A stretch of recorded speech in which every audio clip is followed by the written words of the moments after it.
Hello, everyone, and welcome to the June 9th edition of the Bubb Report. I am your humble host, Dr. Kellen Bubb. Please remember to share this week's live stream, and if you're following us on YouTube, be sure to hit the like button and the notification bell to subscribe to our YouTube channel. We depend on you to spread the word in order for our platform to grow and even reach a wider audience. Now, last week, we raised several issues concerning the case involving returning Grenadian national Brian Nicholas, who was charged in 2023 for the allegation of illegally importing firearms into the jurisdiction from the United States in 2022. Reporting by some local media outlets suggested that the police prosecutor's office dismissed the charges against the accused without any rhyme or reason. The police was also not very forthcoming in providing a robust response to a reporter's question on the issue, which left room for some in the national community to speculate on the outcome of a case involving the illegal importation of firearms, especially in this era of heightened concerns around gun violence, which has rocked the state in recent months. Now, last week, I felt it was prudent to go to the horse's mouth, as should always be the right thing to do journalistically, and attempt to obtain an all sides perspective of this story. In the case of Nicholas versus the state of Grenada for the allegations of illegal importation of firearms, this is what we found out after contacting the Office of the Director of Public Prosecution and speaking with Crown Counsel, Mr. Howard Pinnock. According to Pinnock, what was reported in the mainstream media about the charges being dropped was not accurate, since Mr. Nicholas pleaded guilty to the charges brought against him by the Royal Grenada Police Force at a hearing at the Magistrates Court in May of 2023. The first claim that the charges were dropped is therefore debunked. Secondly, following Nicholas's guilty plea, he was then fined a maximum sum, that is, of 20,000 EC dollars, which he was expected to pay forthwith or face imprisonment. Nicholas is claiming to have written to the Office of the Commissioner of Police requesting permission to have the firearms imported into Grenada. Police prosecutors allege, however, that he proceeded with the importation of these firearms before getting clearance or without getting clearance from the RGPF, which resulted in the nature of the charges brought against him in the first place. Now, according to Section 20 of the Firearms Act, any person who is not in possession of a firearms license shall be fined or imprisoned, depending on the circumstances under which they were to be found in possession of these weapons in the first place. Section 20 states it is a fine of not less than 40,000 and not more than 20,000, or imprisonment of not less than 2 or not more than 5 years, respectively. In this case, we were told that the sitting magistrate chose the option of the maximum fine as opposed to imprisoning this particular gentleman. Under the current sentencing guidelines, if the offense is a first offense, as it is the case here involving Mr. Nicholas, the magistrate may opt to impose a fine to be paid immediately instead of sending the accused to jail.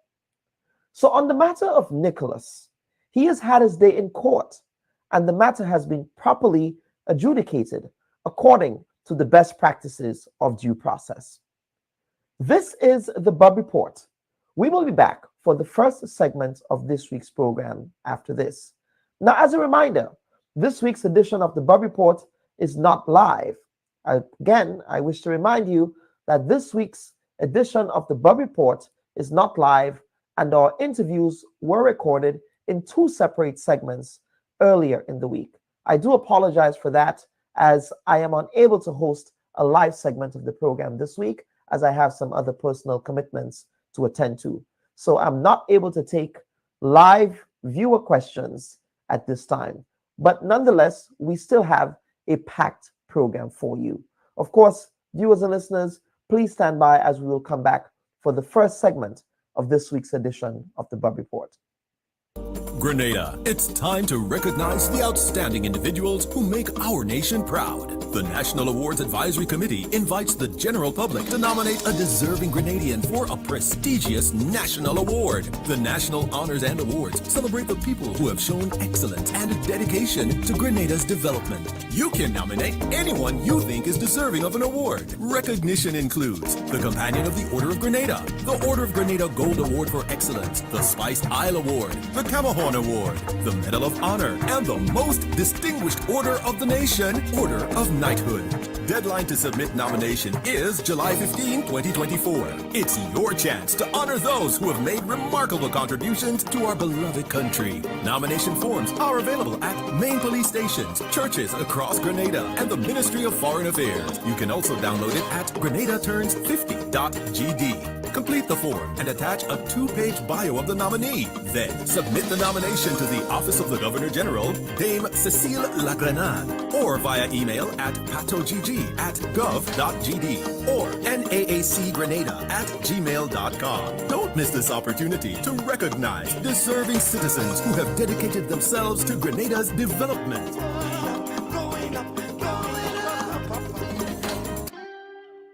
Viewers and listeners, we are happy to be joined in the first segment of this week's edition of the Bubb Report by Congresswoman Barbra Lee, the highest-ranking African-American woman appointed to House leadership in the United States Congress, and was the first African-American woman from Northern California to be elected to the California State Assembly and the State Senate. She has been ranked the most effective member of Congress on issues of foreign policy and continues to be a fierce advocate for universal health care, voting rights, an ambitious climate change agenda, and an economy that works for working people. In fact, I would say that she's perhaps one of the most progressive members of the U.S. House of Representatives. Born in segregated El Paso, Texas, Congresswoman Lee moved to San Fernando, California for middle school and worked with the local NAACP to integrate her high school cheerleading squad. In college, after working as an organizer for the Black Panthers, Lee registered to vote for the first time and worked on Congresswoman Shirley Chisholm's historic presidential campaign. Congresswoman Lee also took a keen interest in the Grenada Revolution, celebrating its wider geopolitical appeal to the African diaspora. In the last year, one of the longest-serving African-American congresswomen ran for the open California Senate seat primary, but lost in the first round of voting.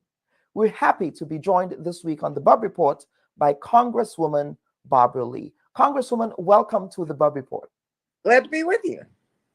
Absolutely. Now, Congresswoman, we decided to invite you here on our program on the heels of the 80th anniversary or the 80th birthday of Maurice Bishop. Of course, it will be a posthumous birthday celebration, but he would be 80 in May. And of course, during the Grenada Revolution, you took a keen interest in that revolution. Talk to us about the interest that you took as an African-American woman in a Grenada Revolution miles away from California. Certainly. Thank you for having me. I can't believe it's been this long. I was in Cuba at the Non-Aligned Summit meeting, where I met Prime Minister Bishop, Selwyn Strawn, and all of the other members of his cabinet. And it was a very important meeting because I then was working for Congressman Dellums, and I had heard about the Grenadian Revolution, which was a bloodless coup. No one was killed. And I wanted to know more about their struggle, because what I had read was very similar to what the values were and the principles and the work of the Black Panther Party. I actually wrote an article for the Black newspaper making the comparison between the 10-point program of the Black Panther Party, the agenda of the People's Revolutionary Government of Grenada. And there were very many similarities. So I took an interest to that. I said, wow, this is an English-speaking Black country, which has not lost its identity as being African, Africans in the diaspora, who which wants to move forward to provide the quality of life that every Grenadian deserves. Basically, that's what the Black Panther Party was working on. And so I came back to the United States. I briefed Ron Dellums about Maurice Bishop and the PRG, was the PRG, and talked about going down to Grenada to really do some more research and to get to know people and know more about the revolution. So I did. And I began to really see the commonality between the struggles of Black liberation and Black power and Black self-determination and democracy in the United States as well as Grenada. And I actually formed the U.S. Grenada Friendship Society and started taking delegations down, people-to-people delegations of educators, artists, business people, elected officials. I took Congressman John Conyers down. I mean, I took members of it was unbelievable the kind of connections and that I forged between Grenadian people and African Americans. And this happened in 1983, correct? And which was 70s. This was the revolution was March 13th, 1979, correct? Was shortly thereafter I started doing work. It was actually in 1979. I guess. So you started work in the early days, in that nascent period of the revolution. Very early days, yeah. Maybe a month after the revolution. What struck you? What struck you about being in Grenada? What was it about the revolution? Of course, from the outside, it's one thing, but you know, being on the ground in Grenada, what struck you about the revolution at the time? What struck me was that here we had Black people, people of African descent, who spoke English, who had the same struggles or very similar struggles as African Americans. And yet here they were trying to work toward a good healthcare system, education, housing, their tourism business, which was the big deal, that making sure their airport was the runway was the length that was needed for larger planes to land, because tourism was when their major source of revenue, the tourist trade. And so I saw so many similarities, and the people were very smart, kind, friendly, and determined that they were going to make Grenada a country that they could be proud of, and that embodied and took their values and made it part of the systemic change that was absolutely necessary after Eric Gary and after the type of government that this, for the most part, dictator had run. And so that's what attracted me. And here you had Black people working for a better life for everyone. And they were progressive. It was not just about tinkering around the edges, but they were talking about real systemic change. Universal health care, which is a dirty word in the United States. They call it socialism. Of course, you've been also given that label, given that you represent Oakland and Berkeley in Congress. One of our party initiatives was forming the George Jackson Free Medical Clinic. Healthcare is a big, universal, accessible, free healthcare. Yeah, absolutely. And of course, sadly, right. and sadly, the revolution collapsed. And I'm sure that was not what anyone was expecting, sadly. But of course, there was a United States invasion that followed. Of course, the United States, the Reagan administration would say that it was an intervention. And of course, you were not in Congress at the time, but I'm sure that you opposed, as you have opposed in respect of the Iraq War, you opposed that invasion. In respect of the Afghanistan conflict, you opposed that particular conflict. In respect of the current Israel-Gaza conflict, you have actually called for a ceasefire since the events occurred last year. So you've had that history of being firmly anti-war on what some say being on the right side of history. I'm sure that you also opposed at the time the American invasion of Grenada in 1983. Let me tell you, my father was a 25-year military veteran. Now, he served as a military officer. He retired lieutenant colonel. So I'm really an Yes. Army. I understand national security and national Yeah. defense very well. So and Mhm. I'm not necessarily a pacifist, but I Yes. believe that we have to look at peace as an outcome of whatever conflicts we're in, and not pull the trigger, Mhm. because we can solve the world's problems by looking at by looking at how we engage with other countries on issues that are really important. And so I not only oppose the invasion, I knew what was taking place down there because I was down there during several assassination attempts, and I firmly know and believe that the United States, through other countries and through the CIA, had operations. If you look at the history, there was an operation going on called Amber and Amberdeens for Grenada and Grenadine, and it was a CIA operation and it was about destabilizing and finding operatives to do bad things. And I'm firmly convinced, it hasn't been proved, but I'm firmly convinced that what took place was part of an effort to topple the government. And you know how it is, where outside interference, a strategy is to divide and conquer.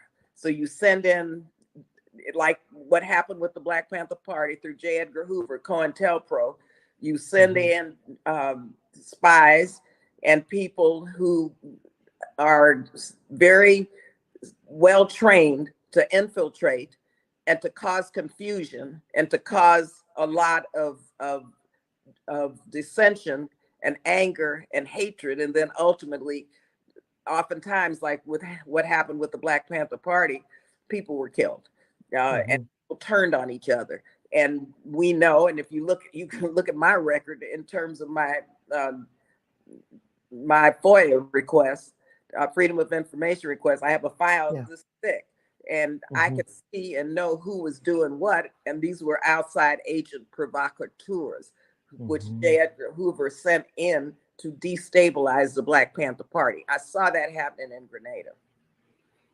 So you saw that as well in Grenada. So obviously, given that history, you noticed that pattern there in respect of that foreign interference, as they say in the United States as well. Now, of course, we know that the revolution ended on a sour note, and but in May, Grenada observes another birthday of its leader. I'm sure who you met, Mr. Maurice Bishop. Incidentally, I believe his daughter lives in California. I don't know if she lives in your district, but I know that she lives in California. Talk about your efforts to declassify any information the United States government may have on the ongoing mystery of the disappearance of Maurice Bishop and colleagues in respect of their remains following the tragic events of October 19th, 1983. Yes, I knew Prime Minister Bishop and his family very well. And just personally, what took place in Grenada still has me grieving. My son actually went to Grenada Boys Secondary School for a semester, Craig. It was GBSS, and he loved living in Grenada, and he loved the school. And after what took place with Prime Minister Bishop, of course, we never found out what the facts were. They never were published. Some documents were confiscated, so there's a body of information, but I don't know if it's been analyzed yet. But I do know that the remains have not been found. And I do know that I have been trying for years and years and years to get the Defense Department, because it was the U.S. Defense Department that went in and invaded Grenada. And so they have protocols in place where they recover bodies, and they've never told us what has taken place with regard to Prime Minister Bishop's body and remains. And so I've written as recently as a few months ago to Secretary Austin another letter. They're in the process of reviewing it and doing more research and more investigation. I know that there have been news stories about this. I've shared them with several reporters. Yes. And I'm glad you're asking the question and making this public, because we need public pressure put on the Biden administration and on the Defense Department to to fess up, to tell us what happened to the remains. The family deserves closure on this. So do the people of Grenada. And I'm going to stay on it until it's done, whether I'm here, there, or yonder. We've got to make sure that they come forward and disclose the facts. Yeah. Now, Congresswoman Lee, shifting gears, because we want to respect your time, gun violence, some of which is the result of the export of illegal American-made firearms, because one of the Caribbean's exports are not firearms. We export sun, sea, and sand and great hospitality, Madam Congresswoman. But the illegal export of the illegal export of illegal American-made firearms to the Caribbean from the United States is in fact of concern to the region. In fact, last year there was an entire summit in Trinidad and Tobago in which gun violence was treated as a public health issue. Now, I also am aware that you, as a congresswoman, you are very opposed to the kinds of unrestricted access that people have to assault weapons in the United States of America. Now, can you talk about the legislative prescriptions that your party are trying to pass in the House of Representatives to examine those issues around the flow of those illegal firearms from the U.S. to the Caribbean? Well, I have also worked to help declare gun violence here in America as a public health issue and a public health epidemic. The Center for Disease Control is, we've worked to make sure that they execute that requirement. Here in the United States, we have to have gun control. We have to reinstitute the assault weapon ban. We've got to ban these ghost guns where you can order parts from the internet and make them, and that's it, use them and kill people. AK-47s. I mean, we have to ban these weapons of war on the streets of America. And we haven't done that yet because the NRA is a very powerful political organization. Some think they may be losing its influence now, but they buy and sell members of Congress in many respects by campaign contributions and also by bullying them and by trying to scare people into believing that they are, if they vote for gun safety measures that are going to save the lives of children, that they're violating the Constitution, the Second Amendment rights, which has nothing to do with that. And so it's very serious here. Gun violence is the primary cause of children dying now. I mean, it's just mind-boggling. And yes, I had a meeting in the Caribbean a couple of years ago in Barbados and talked to the security personnel from the surrounding islands. And I said, where are these guns coming from? All of them from the United States. Well, how in the world do they get there? Some of, DHL, FedEx, I mean, they're shipped through the mail in many respects. Because I would ask, why can't you stop them at the port? But we need to stop them before they're shipped. We need to have some types of security system in place that would identify these guns before they leave U.S. shores. And for the life of me, I can't figure out why that can't be done.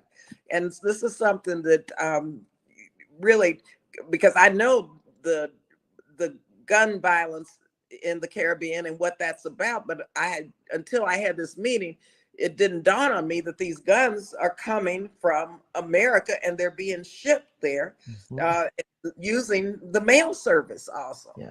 And so there's safety measures and precautions, and I think controls that the United States need to execute right away to begin to stop the influx of guns in the Caribbean, into the Caribbean. How much of a Herculean task that will be, given the gridlock that exists? I mean, from the outside looking in at what happens in the United States, the legislative gridlock in Congress is something that is concerning in respect of passing legislation, passing laws, and things like that. Well, nothing's easy at all. Yeah. Don't do anything. What happens? They win. And so this is about struggle. It's a marathon. This is a long, this is systemic. It's institutionalized, and they're huge powers that are keeping the status quo in check. But if we don't have a movement, and if we don't have a resistance and people fighting to stop this, it's going to continue. And so even with gridlock, even with the Republicans in control, even with the Donald Trump and his cult, that doesn't mean we just run and hide. And surrender. Yes. Because we have to fight harder. And that's what Yeah. I'm going to continue to do. Yeah, yeah. And two final questions, Congresswoman. Of course, also in the Caribbean, there is the ongoing crisis around the Republic of Haiti, which incidentally is the first Black republic. And Haiti has that historic distinction that also assisted the United States in its own independence struggle. Do you have any comments on you have in respect of what's going on in Haiti and perhaps the role that not only the Caribbean can play, but the international community can play, at least this hemisphere can play in bringing stability back to the country? And again, I formed the U.S. Haitian this was in the 70s, Friendship Society, and worked with the Haitian American community on a refugee project way back in the day. And I've been to Haiti many, many times, and actually as an appropriator led the effort to invest money into the humanitarian and rebuilding of Haiti after the earthquake. And so Haiti's very dear to my heart and the Haitian people. And what has taken place now is mind-boggling. It's tragic, but it was to be expected. And we have to make sure we know how complicit we were. I remember when President Aristide and Colin Powell and George Bush, in many ways, were responsible for, the tragedy that took place in Haiti then. And I think that the U.S. has to come to grips with some of our issues that have not allowed Haiti to be free. And so we have to listen to what the Haitian people want. We have to fight and make sure that there's an inclusive system, process set up that's a democratic process that's inclusive. Of course, CARICOM, it's my understanding now the Transitional Presidential Council, Yes. which CARICOM has initiated, that there's consensus on that. So I believe we need to support a Caribbean Haitian strategy. It should not be a strategy imposed by the United States, but I think we have a duty and responsibility to help support the Haitian people, whatever that means, based on the consensus of the Haitian people. Mm-hmm, mm-hmm. And finally, Congresswoman Lee, you have been the congressional representatives for one of California's very progressive districts. I mean, when I think of Berkeley, I think of Angela Davis and the free speech movement. When I think of Oakland, I think about the activism, the anti-apartheid activism that occurred in respect of shutting down the Oakland ports that said, we're not going to have any imports from South Africa at the height of the apartheid. Yes, go ahead. First jailing. That was your first jailing. Yeah, I got arrested with the ILWU protesting the apartheid, the racist apartheid system, and helping make sure we didn't allow those boats to be, docked at the port. And that kind of courage, and of course, when Nelson Mandela visited the United States, Oakland was one of the very first places he visited, right? I helped organize that. Yeah. Yes, look at that. I'm learning so much today as well as a student of history myself. Now, Congresswoman Lee, can you talk about the lessons learned from being a senatorial candidate and the legacy you hope to leave in your district, your very progressive district? Well, let me tell you, the lessons learned are lessons that everyone should learn about elected politics in elected office in especially California, but throughout the United States. And that is, we have to get to public finance in the campaigns. Money rules in these elections. And, privilege is one thing and power is one thing. And you have privileged people who have a lot of money who support candidates that don't look like a Black progressive woman, which is the way it is. And so I think my campaign highlighted how we put together a multiracial, multi-generational, multi-ethnic grassroots organization. I mean, we had Our Revolution, Working Families Party, Gen Z for Change, Reproductive Freedom for All, the LGBTQ plus community. We had young people. We had an unbelievable grassroots movement. I actually took the highest vote at the California Democratic Party convention. I was the highest vote getter. And that caused people to stop and say, wait a minute, we've got to stop her.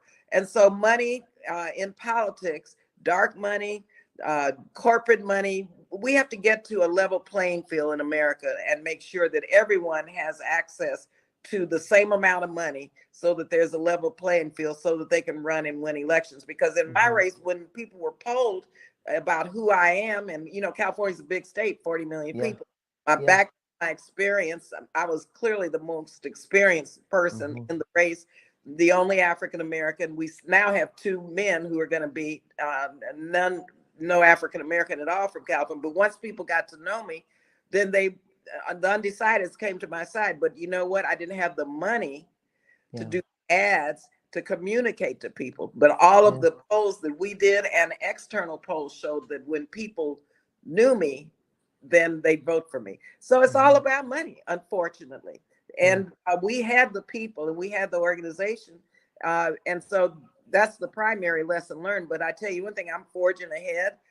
We got over 800,000 votes in the special election. That's a lot of votes for a Black woman in California. And there were two elections same day, 750,000 for the special, for the general, and so general primary. And so, we did well. And I'm keeping the coalition together. We're going to use the coalition and my voters to really develop a more powerful and vocal organization in California that can really help support candidates such as myself to win elections. And that's extremely important for me, especially women, especially Black women, Black men, people of color. I want to make sure that I'm in a position with the experience that I have and the base of voters that I have and people throughout, not California, only California, but throughout the country, to make sure I use this for the betterment of our people, and also for expanding our democracy to be more inclusive, given the fact that money is a barrier in America for elections. That Citizens United ruling, Congresswoman, just set things on a totally different course, a dark course, in respect of that transparency and accountability in the electoral process. Of course, Congresswoman, any final words from you? And I trust that perhaps with the time that you may have on your hands after this election cycle, that perhaps you can take another visit to Grenada. I don't think time, but I intend to come down to Grenada.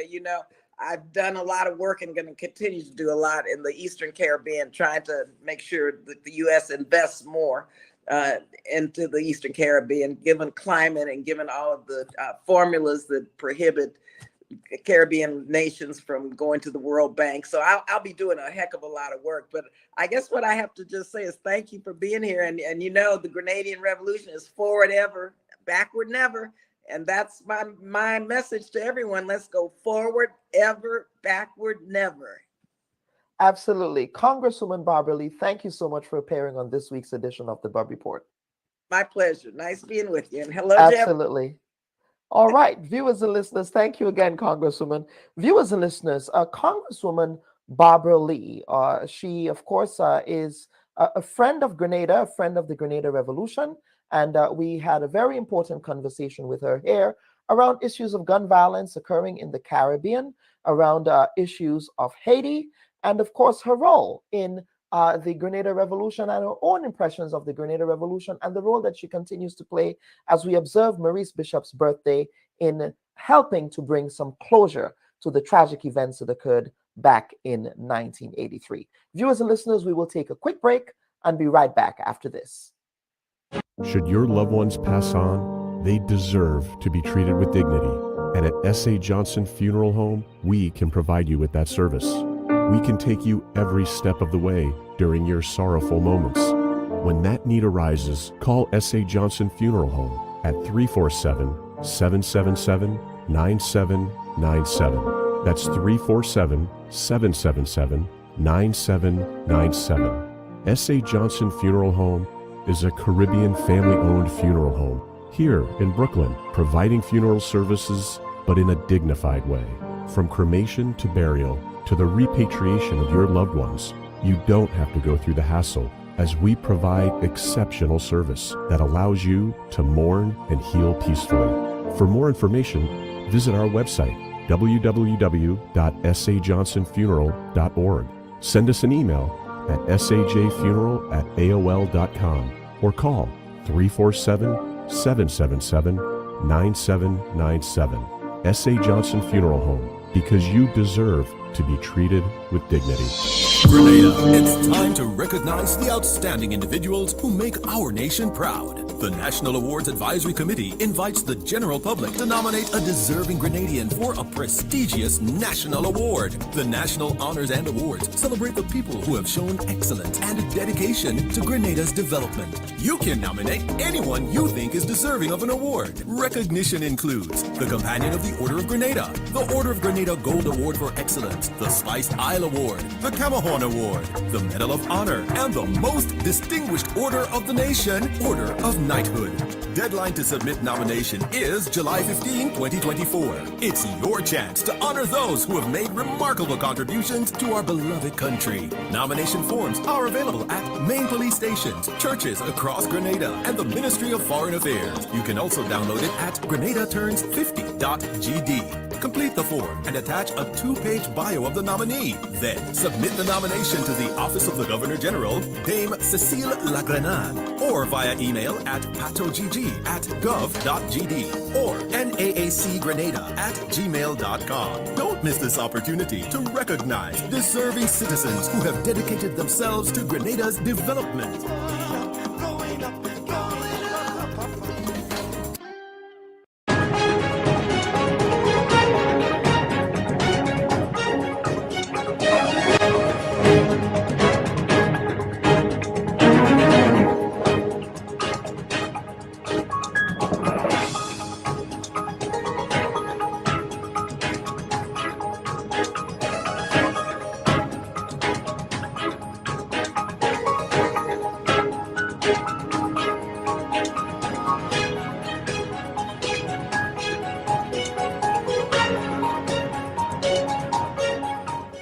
Let Wangi's child, Xavier, and Arthur Brave Boy's son, reap the benefit of a peaceful community fostered by their father's death.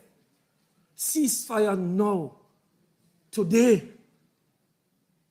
Permit me to use this opportunity to commend the group of colleague lawyers who have come together to help to deal with this issue of violence in our society. They all know Wangi and have represented young people from across the land in our courts. The lawyers have established what they call the Ceasefire Initiative to assist in quelling this violence. They, along with many people in our community, are on the front lines of this battle. Our own Archdeacon Marshall, sitting here overseeing this service, is part of that initiative. Several young people have made commitment to assist. I commend them for their courage, and I will hold them to it as I continue to work with everyone in this fight to achieve the desired end, the restoration of a beloved, warm, friendly, and tranquil Grenada. Today is a sad day.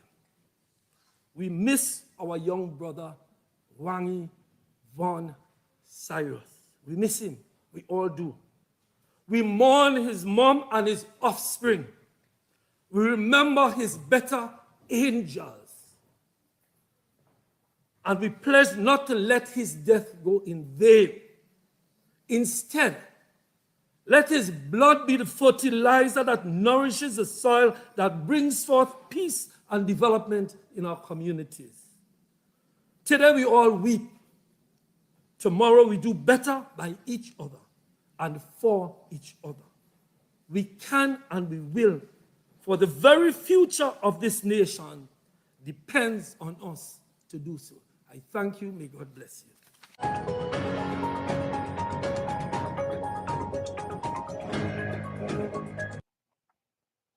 Viewers and listeners, welcome back to the second segment of the Bubb Report. Again, as a reminder, please remember to like and share this week's live stream. Now, as Grenada is in the throes of a firearm amnesty meant to mitigate the deleterious impacts of gun violence and illegal firearm possession in the society, citizens in the national community are making sense of the proposed changes to the Firearms Possession Act, which will amend Section 28 sections, that is, of the current legislation.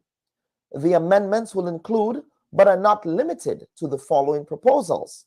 Section 5 seeks to increase the penalty for the offense of failing to make a declaration of firearms and ammunition, or making a false declaration, to a fine of $50,000 and to imprisonment for 1 year.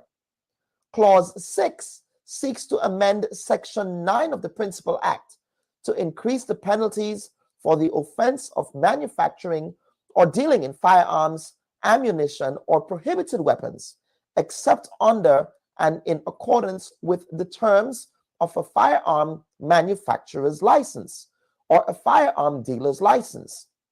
Clause 7 seeks to amend Section 10 of the Principal Act to increase the penalties for the offense of unlawful acquisition or disposal of firearms and ammunition to imprisonment for not less than 10 years and not more than 20 years on summary conviction, and to imprisonment for not less than 15 years and not more than 40 years on conviction on indictment.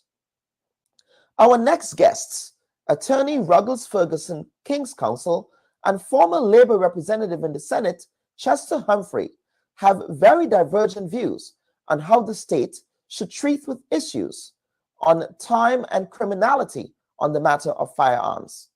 On the one hand, Ferguson believes that some of the proposed legislation is a bit too draconian, and Humphrey, on the other hand, welcomes the changes. Chester Humphrey, the immediate past president of the Senate, served 30 years in Parliament as a senator. He was also the former two-term General Secretary of the Caribbean Congress of Labor and served 26 consecutive years as the president of the Grenada Technical and Allied Workers Union. The former senator and a trade unionist is now an industrial relations consultant of Humphrey and Associates, while Mr. Ruggles Ferguson is not only a constitutional attorney, but served many stints as the president of the Grenada Bar Association, of which he continues to be a member. Gentlemen, welcome to this week's edition of the Bubb Report for this very important conversation. Yes, thank you, Kellon, and good morning to you and your listeners and viewers, and good morning to my colleague and friend, Chess. As you indicated, we hold different views, probably diametrically opposing views on certain questions. Probably this might be one. And so I look forward to the program. Absolutely. Senator, welcome back to the program. You have never shied away from appearing on the Bubb Report, so we're always happy to have you. And we know that you do have some very strong opinions in respect of this subject. So welcome to the program, sir. Well, let me say thanks again, Kellon, for this opportunity to exchange information and to, of course, hold a discourse in public, which is educational. The public will know, and for those who don't, King's Counsel, Ruggles Ferguson and myself have a very long, fraternal, very warm, comradely relationship going back many years. I am a bit of a senior, but notwithstanding that, he is really a very dear friend and comrade of mine. We share ideological views, but on some issues we have divergent. On this question of crime and punishment and criminality, our views can't be more divergent than they are. So I look forward to really just a healthy engagement, a divergence of views, all in the interest, because Ruggles has spent a lifetime educating the public, just not on the law, but of many other things. And he has risen to legal prominence. In fact, he was president of OCBA, so he's held significant legal roles. He is a tremendous legal mind. I understand his role in this purpose, but on this question, the divergence of views are very sharp. They won't be personal, I can assure you. But all I know it's never personal. Yeah, Yes, sir. All for the benefit of the public. Public education. And both of you also share the legacy of being past students of the great GBSS. Something I cannot attest to, but well, that as well. That as well. Yeah. Absolutely. Yeah. Now, gentlemen, let us talk about the current initiatives to curb crime in the society. Now, can we talk first and foremost about civil society's approach to getting involved in this issue? And Ruggles, I want to begin with you. Of course, the Bar Association recently announced an initiative here on the Bubb Report in which it would appear as if they want to speak with some of the warring parties involved with the latest volley of gun violence that we're seeing in the society. Can you talk about those initiatives? And are those initiatives a good place to start before we get to the legislation, to have a conversation about the legislation? Yes. Thank you, Kellon, and good morning again, listeners and viewers. Education is important in this process. No doubt we have had a rise in gun crime in recent times, and we have seen, unfortunately, the deaths of about 3 or 4 persons in the last few months, something unheard of in Grenada, and of course affects the sensibilities of society. Now, the Bar Association, let me indicate, and I know Francis Paul, the president, recently speaking about the peace initiative of the Grenada Bar Association. And in fact, that initiative will be launched in the coming week, the peace initiative.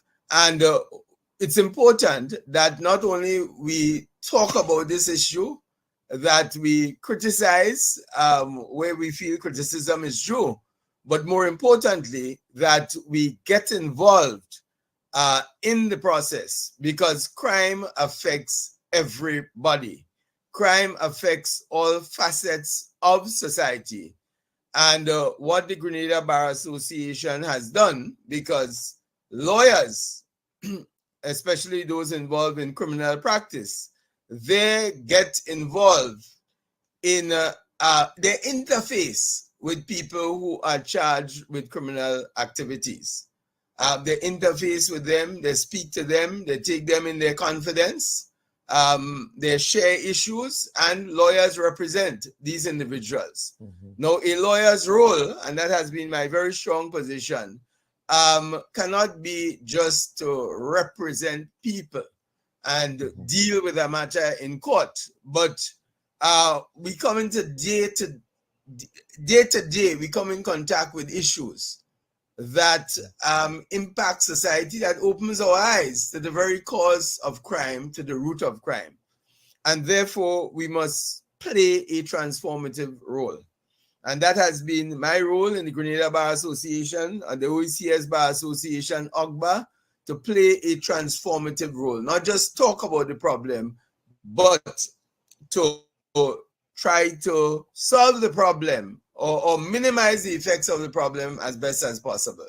So peace initiative is about, it involves the Bar Association. We have had several meetings over the last few weeks with other members of civil society, and we have brought on board several individuals, one of whom, for example, is Dr. Neil Chaitan, who is a crime reduction specialist. Now, in all of this, we need people who specialize in particular areas to assist the process. Claude Douglas himself is a sociologist. We have connected with the trade union movement, with the Grenada Chamber of Commerce, with the churches, all to ensure that there is a united effort moving forward on crime, on the amnesty, and also to get educational messages out there to engage our students, to engage our communities, to engage the actual people who are involved in crime or perceived to be involved in crime, who are perceived to be leaders, gang leaders, to engage these people to play our role effectively in ensuring that crime is reduced. So as an all of society approach. Absolutely. Yes, absolutely.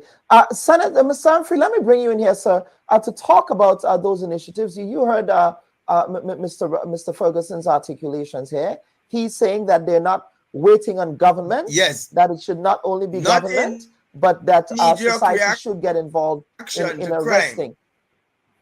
Absolutely. Yes. Mr. Humphrey, your thoughts on knee-jerk reaction. And I repeat, not a knee-jerk scream and shout for a few days. Yes. It dies down, and until it happens again, we start to scream and shout. What do we do in the interim? What kind of crime is? And therefore, that's why we have been engaging on all of these measures, including legislative measures being introduced by the state. Yes, absolutely. Mr. Humphrey, not a knee-jerk reaction, says Mr. Ferguson. Go ahead. Yes, Dr. Bubb. All of the recommendations enunciated by my comrade Ruggles Ferguson are indeed very laudable, are indeed necessary, can contribute in some way. There could be no argument about that, and therefore I won't engage in an argument against that. In other words, all hands on board, and all aspects of society should be involved, because this is a societal problem. Let me say, what Mr. Ferguson has articulated has been articulated in Jamaica, has been articulated in Trinidad, has been articulated in St. Lucia, has been articulated in St. Vincent, has been articulated in Caracas, has been articulated in Soweto in South Africa, and all the high crime areas of the world that you can talk about. So this is nothing new. All of the so-called crime experts who have university recognized degrees and sociology and all of that, all have made their contribution. What is missing here is an understanding and the nature of the crime that we are dealing with. In my view, and I submit, society, Grenadian society, is now grappling with a low-intensity civil war brought on in the context of the narco economy.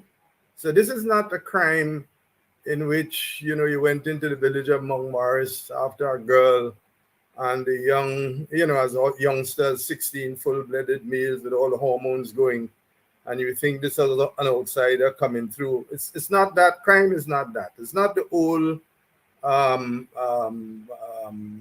old-time gang warfare you saw during the carnival time when different villages were at a shanty mill against something, quite often provoked by going to court a girl in the wrong village.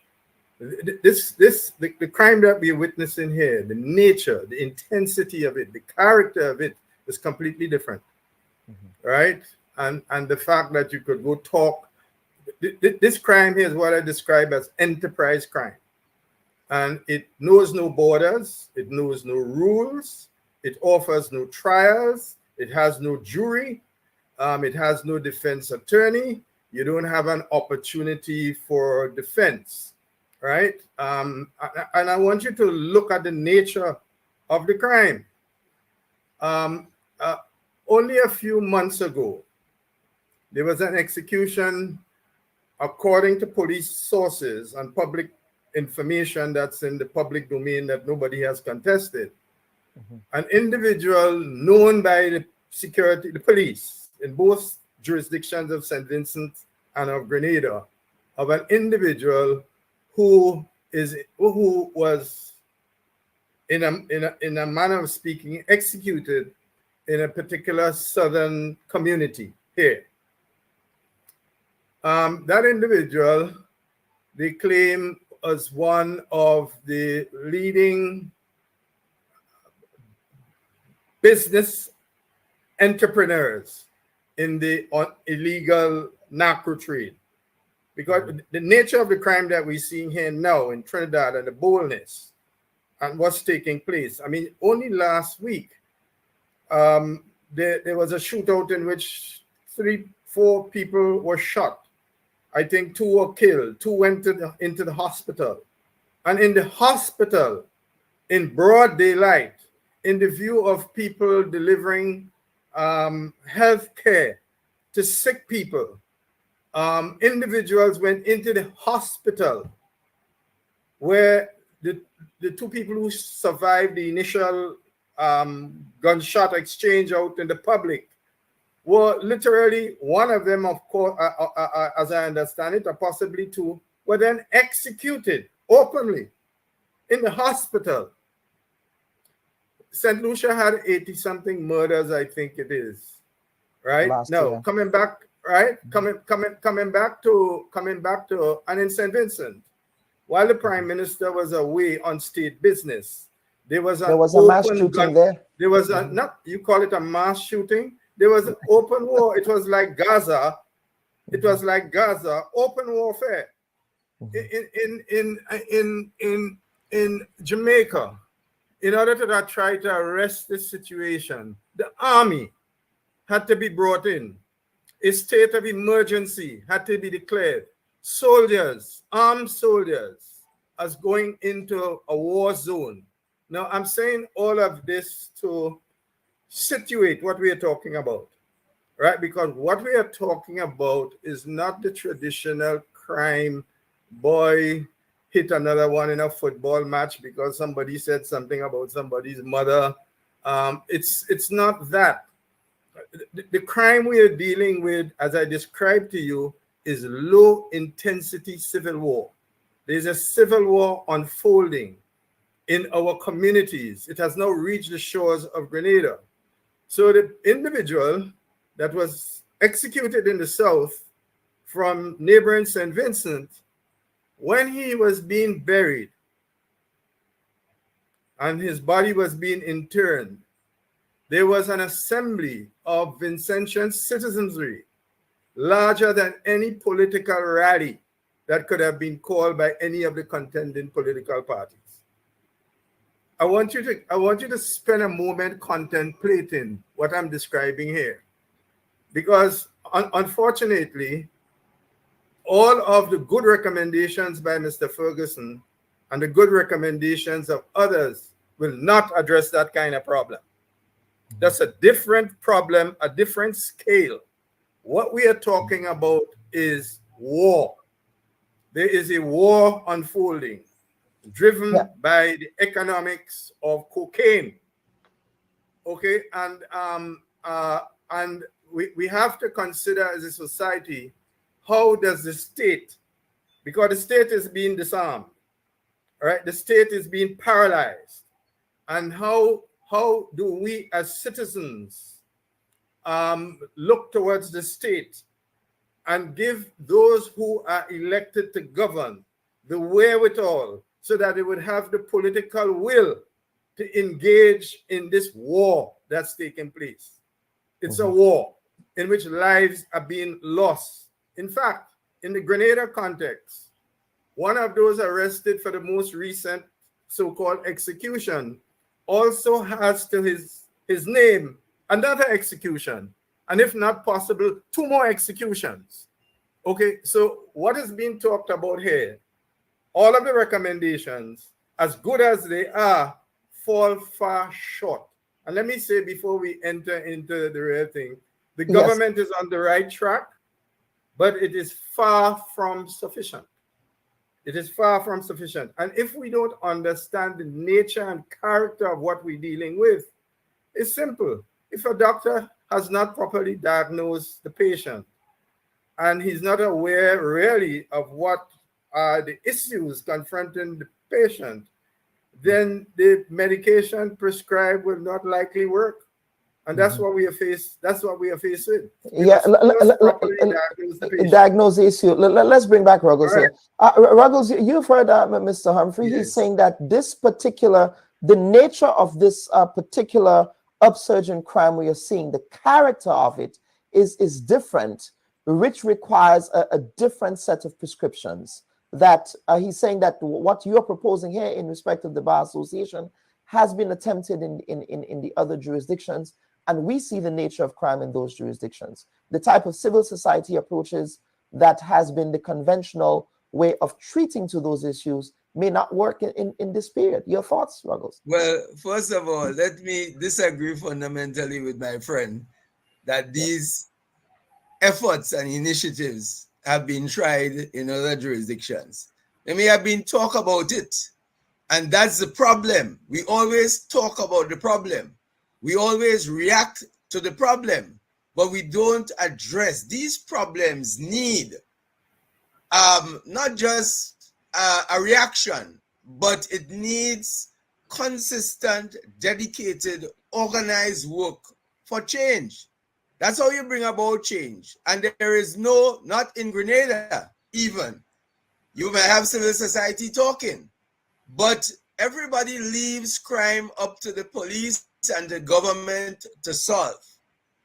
We need to collectively get involved in the solution to crime. And what I agree with the Chesson is that we have to properly diagnose the issue.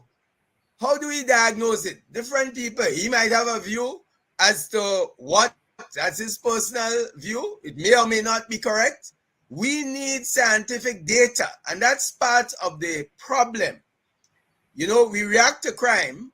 There's a shooting, a couple shootings, and we say shootings are prevalent, and therefore that's the way we need to deal with it.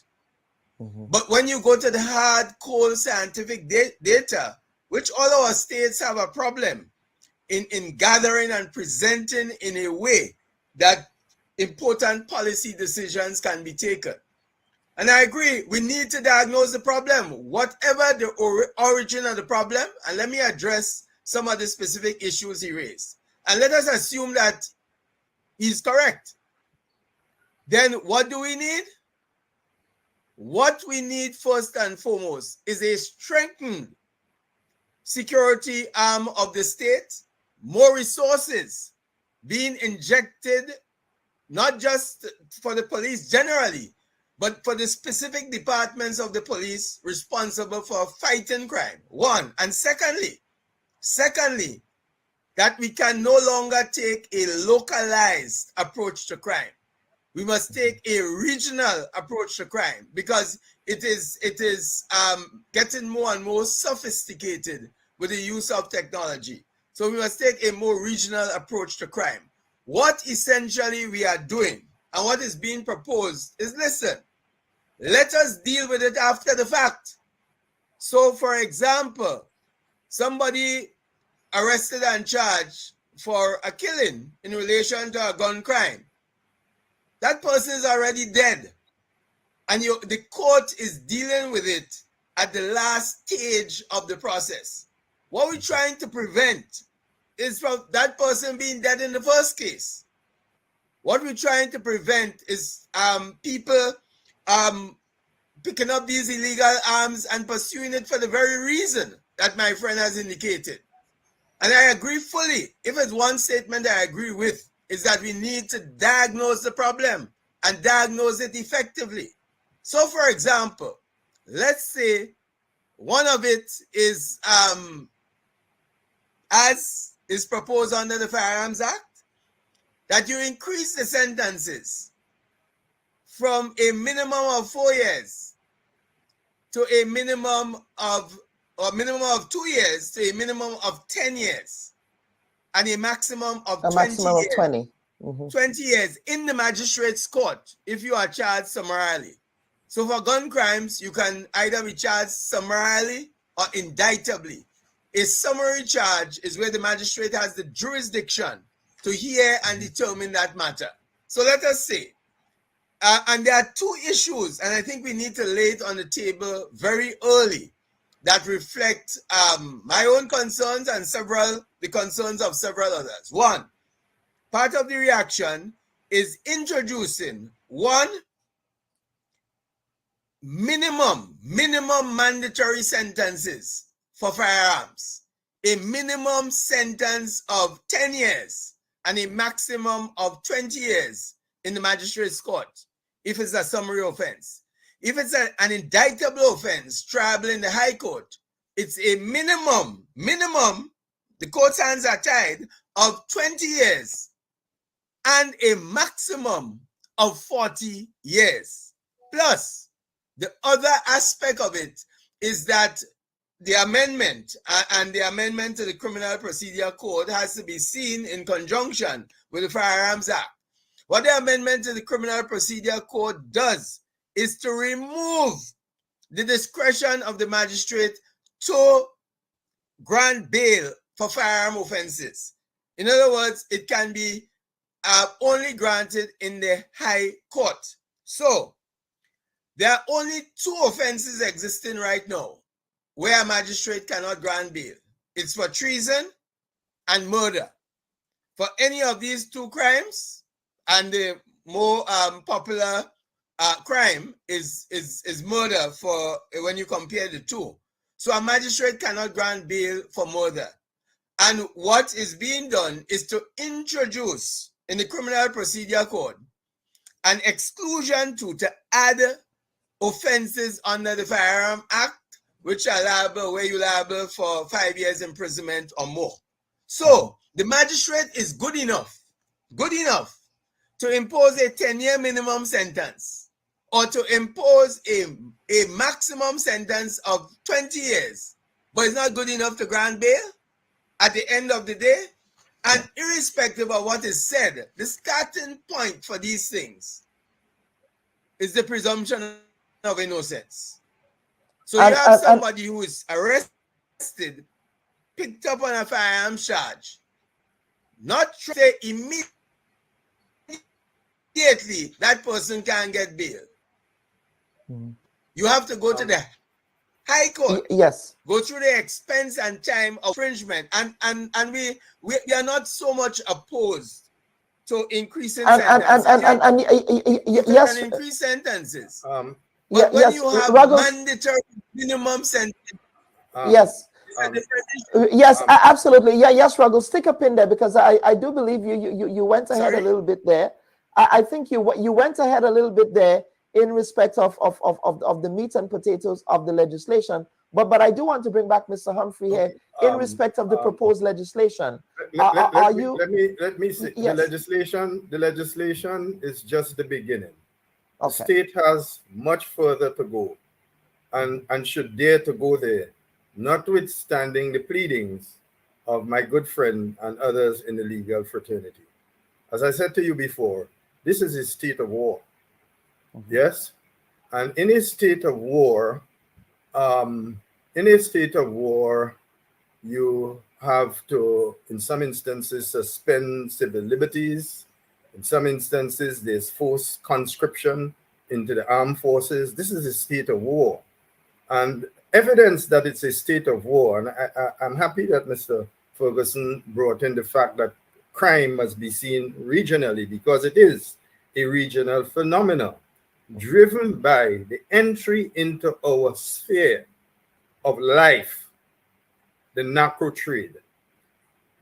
Look, about 6 weeks ago, the news reported that a village shop somewhere in Northeast, I can't remember the details, was raided by the police, who recovered narcotics in a village shop in the tune of, I think it's $750,000. Again, this is not a popsicle crime activity, right? This is huge business that transcends our borders. Everything Mr. Ferguson says about the inadequacy of the law enforcement arm of the state in terms of the material provisions for it, both in terms of manpower, technology, and all that else, is absolutely correct. The state is not prepared for this war. One thing I can tell you, if you compare the colonial period to now, where punishment was certain, in the current liberal legal construct, in the liberal philosophical construct that has taken over our judiciary, First of all, I'm an advocate for the death penalty, and I believe in gun crimes, in knife crimes, in crimes of rape and murder. I believe the death penalty should apply. My good friend Ralph Gonzalez and I have had this argument as long as myself and Ruggles. But I was pleased to hear only sometime last year that Dr. Gonzalez finally arrived at the point that we have to restore the death penalty. On the heels of his pronouncements, I think that Mia Motley, and I'm saying so subject to correction, may have either dovetailed or partially adopted or said something to the effect. But certainly, there is a lot of questions about what is happening at the level of the dispensation of justice, at the level of the magistracy. I have seen it myself. I've seen a case in which an adult committed a sexual offense against an infant, a male of 30-something years, forced a 5-year-old child to have performed sexual oral sex on the individual. The case went before the magistracy in the initial cases. The individual pleaded guilty. He pleaded guilty to the offense and was never given a custodial sentence. Both Prime Minister Mia Motley and Ralph Gonzalez have serious issues with the dispensation of justice. I don't want to get into that detail. It's a very controversial matter, and it's a sort of sidestep. But I'm saying to you, in the context of crime, the government, in terms of strengthening the penalty, Sir Ferguson says it costs a lot of money. Well, if it costs a lot of money, don't get involved. And let me say something to you. All that you have said needs to be done. But when you go back to the nature of it, let me tell you, in this phase that we are in the kind of crime we are seeing here now, serious murder, there are whole families. I mean, I don't want to give you an anecdote about my life, but I remember once I went to a harvest and I didn't steal an item. I found the item on the steps going to the harvest. And when I used the item, some child said it was his. And I said, no, I want that in a dip, because in the harvest there were dips. And my grandmother was called. All right. And I said, Gran, I want that in a dip.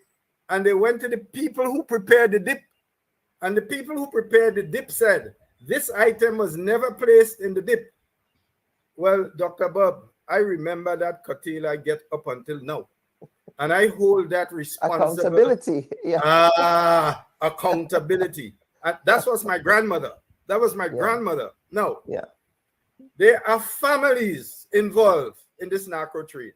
They are aware what their sons are doing. They are beneficiaries of it. Their families are supported by it economically. So it's the nature and character of what we deal in is completely different. And this is why I'm saying to you, the remedy has got to be different. And the courts have their role, no doubt. Human rights people, no doubt, have their role. But the state must have the wherewithal in a period of war. And let me tell you something, shortly, once these guys have lost the restraining conscience of murder, right, by executions, but you and I are easy victims. And it happens in neighboring Trinidad. They tell you it happens there. And this is what we are facing. We have to understand what we are facing to understand what the solutions are. What my friend Ferguson is talking about is all well and good for an advanced social liberal society as the UK. That may work there. But even in the UK, at times of war, stringent conditions are applied. All right, and we have in the toolkit in dealing with this question, because if you notice, Grenada is getting progressively worse. The criminals, these are organized entrepreneurs and entrepreneurs who understand what they're doing. There are millions of dollars involved in this business. This is big business, my friend. Yeah, and as a result of that, a whole infrastructure within the state has developed around that. And it's not Well, something that can easily be dismantled. Yes, and Mr. therefore, Field, in that toolkit, let me just finish. I won't be long. In that toolkit, the tool, every toolkit has crucial piece of tools. And in that toolkit must be the ability of the state to execute those who after due process. And that must happen within 24 months. From the time the crime is committed, from the time a charge is laid, from the time all the appeals. And it would mean disengaging from the Inter-American thing on human rights. It would mean, and I will hold a plebiscite on that, and invite the Grenadian people to redefine whether or not an execution is inhuman punishment. Unless we do that, Kalan, this is a small society of 110,000 people, right? Unless we do that, out goes the window of a tourism product, right? Out goes the window of a tourism product. In comes increasing poverty. And with increasing poverty, a greater expansion of the narco trade, the systemic disintegration of the state, and the control of the state by narco individuals. This is what we are facing. I'm not being alarmist. I am not being alarmist. Yes, let us give Ruggles an opportunity.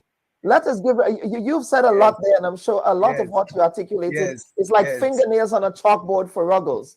Ruggles, I'll give you the opportunity. It's a classic emotional response, and crime does drive emotions. People are affected by crime. It does drive emotions.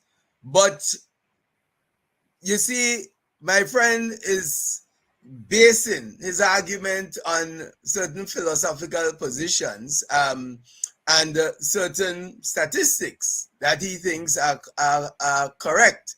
Now, we don't know. I don't know myself. What I do know, however, what I do know is this. Right now, we have a prison that is overcrowded. Build a bigger one. 200 inmates. They are now over 400. Believed that the prison itself, the very prison, is a cesspool for crime. In other words, it's a place where you go, you elevate and graduate in crime, and you come out and you become more sophisticated in crime. That's what happens. You have a situation where you have prison officers working hard, place understaffed, people working extended hours to try to hold the situation together. You once had a rehabilitation program and education program that was dubbed to be the best in the Caribbean, where our prisons performed the best at school leaving, where people were prepared in a prison to come out as a better citizen and contribute to society. Whereas now, you're talking about sending people and more people to prison. Are we going to build more and more prisons throughout the country to punish everybody? And at the end of the day, to have the graduates coming out and committing more sophisticated crime? Is that what we want? That is what these knee-jerk reactions about mandatory minimum sentences, and I'm not saying, I don't want, sometimes when we engage in this debate, these debates, people get the wrong impression. And the first thing that we have to recognize is that Grenada cannot do it alone. That we need a regional approach. And let me tell you, as far as the legal profession is concerned, and you know my position clearly on the Caribbean Court of Justice, yes. In October 2020, the CCJ hosted in Barbados a symposium on crime, bringing together all the stakeholders in the region on crime. the DPPs, the attorneys general, judges, chief justices, magistrates, police commissioners, prison officials, over a 2-day period, bar associations, to discuss crime. We don't know what the police face. We don't know what the prisons and the prison officers face. They are the experts in the respective area. And starting off with an informed, sober, objective discussion on crime. I was invited to that symposium. I attended. It was an enriching experience. At the end of which, there is what you call the Needham's Point Declaration to address criminal justice reform in the region. And that covered the initiatives that ought to be embarked on at the level of the court system, at the level of the prosecution and police, at the level of the state in relation to legislation. Every single aspect of it was discussed. You had the police commissioners from, I remember clearly, Jamaica and Bahamas in particular, playing a very active role and exchanging notes on these issues, out of which came the Needham's Point Declaration. And part of it, they agreed with the heads that crime be viewed as a public health emergency. So there's no issue about downplaying crime or minimizing crime. It is recognized to be a public health emergency. And one of the policy interventions, recommendations made at that meeting was that there must be urgent provision of adequate human, financial, and other resources to criminal justice situations and agencies, including particularly the police and prosecution services, the judiciary, and the prison services. No, we can talk all we want from now until thy kingdom come about crime. If we do not address the issues that impact on crime, then we'll go nowhere. We'll be just screaming and shouting every time some crime is committed. And crime is more widely reported now, by the way. Some of these things it sure is. A long time ago. Yes, Ruggles, it sure is. But I believe what Mr. Humphrey is saying here is that we are in a bit of an emergency situation that requires extraordinary measures. Yes. Could I make an intervention here? Yes. Everything that Mr. Ferguson has said, I'm in agreement with him 100%.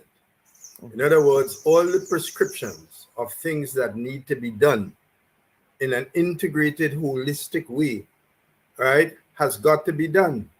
No sane or reasonable or rational person could argue with those. I accept those. So for me, that's not. Are they being done, Tess? Are they being done? Are we seeing it as important enough? So we agree on that.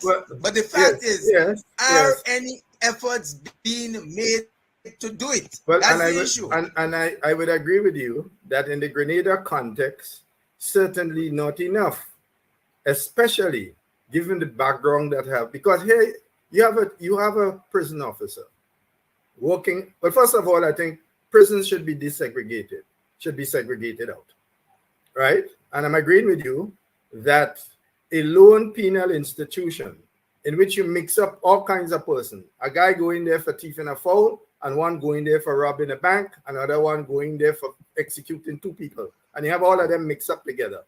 No, I think we should have a serious crime penal institution. And let me tell you this, under the period, I don't want to go back to the revolution and create a cloud of mystery over all of these issues. But the point I'm making to you here is this. We should have a serious crime penal institution with people who are convicted, right, for serious crime, including murders, and those awaiting executions should be held separate and apart from those who are involved in the mundane crime where the priest could go in and talk to them and a soul could be saved that kind of thing. And it's necessary. It's necessary. So I'm not in an argument. I think Sir Ferguson and I are on one.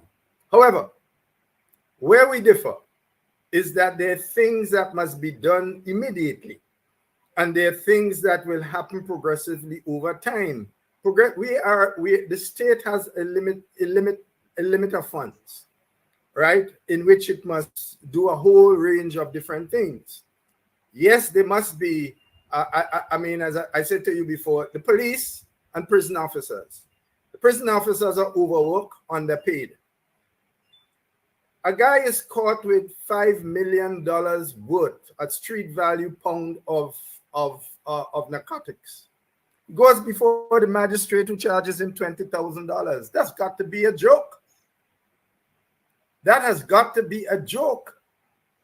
A $20,000 fine for being in possession of $5 million worth of narcotics.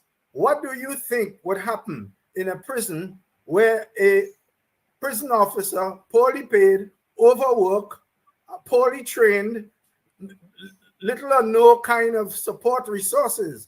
What do you think would happen? And that's the point I'm making. We are dealing with a problem where the very existence of the state, and this is not being alarmist. I'm not being alarmist. I'm pointing to you. Go to Jamaica.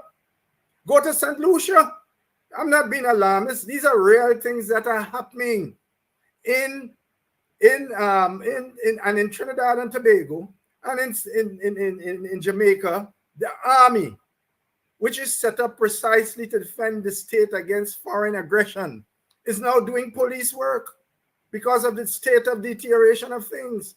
We have the same judicial jurisprudence that we follow, right? I am saying that, first of all, the measures taken by the current government, I am 110% in support of it. 2, the measures are insufficient. They need to bring more measures, but of course, a step at a time. More measures. I agree to remove. That's my view. I support that bit of legislation 110% because there are questions arising in the minds of ordinary citizens, including myself, which has reached the level of prime ministers, where there are questions about issues touching and concerning the dispensation of justice at the level of the magistracy. That's all I'm saying, right? I say no more than that. And these are facts. It's not being alarmist. These are factual issues. And so, to come back, I support everything Mr. Ferguson says. But the state needs to act because there's a significant void. And we are spending the liberal jurisprudence, which has overrun us now, ascribes more empathy to the criminal than to the victim. That's how I see it as a citizen. That's how I see it as a citizen. A la the case involving the sexual assault on an infant. Okay? So we have a lopsided down arrangement in the whole judicial philosophy now. So a lot of time is spent on the rights of the criminal. Here's a criminal who does not afford you a hearing, does not afford you a defense attorney, does not afford you a trial by a jury, does not afford you bail. You are executed by them. This is what has been happening in the last few days. And the police have said in its most recent public statements to the public, in order to allay the growing anxiety of the public. But wait a minute. What we see recently here is related to drugs. But every Tom, Dick, and Harry knows that. I grew up on the Carnahan. I grew up, I know the culture. I understand the cultural thinking. This is not foreign to me. I didn't have to go and study that in a textbook. I know it, right? I know it. And this is what we are facing here. So I understand Mr. Ferguson has this rule. And frankly, if I commit a crime, the first lawyer I'm going to run to will be Ruggles. If I commit a crime, the first person, I would need Mr. Ruggles' help. Well, yes, of course. I would not put it give you the 10-year mandatory minimum. Mandatory. But you will do what is expected to do. No, you will do within the liberal order, within the liberal order that you just critiqued, Mr. Humphrey. No. Yes. No. Well, this is a light movement, but to be serious, to be serious. Again, I repeat, I give 110 support to this government on the measures that it has initially taken. This in itself wouldn't. It has to go further. It has to introduce into the toolkit. It has to reclassify murder and murder at the point of a gun.